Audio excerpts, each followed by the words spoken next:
Hello friends good morning. देखु गोटे चाषी जो केते कष्ट धूसरे धूली पड़ी धान अमल कर जो भातटा आम खाऊे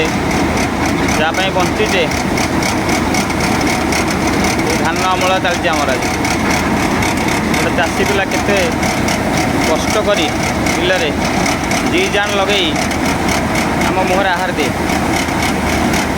ताको आज सम्मान देवाई कहीं ना से कही पड़ना जवान बड़ ना किसान बड़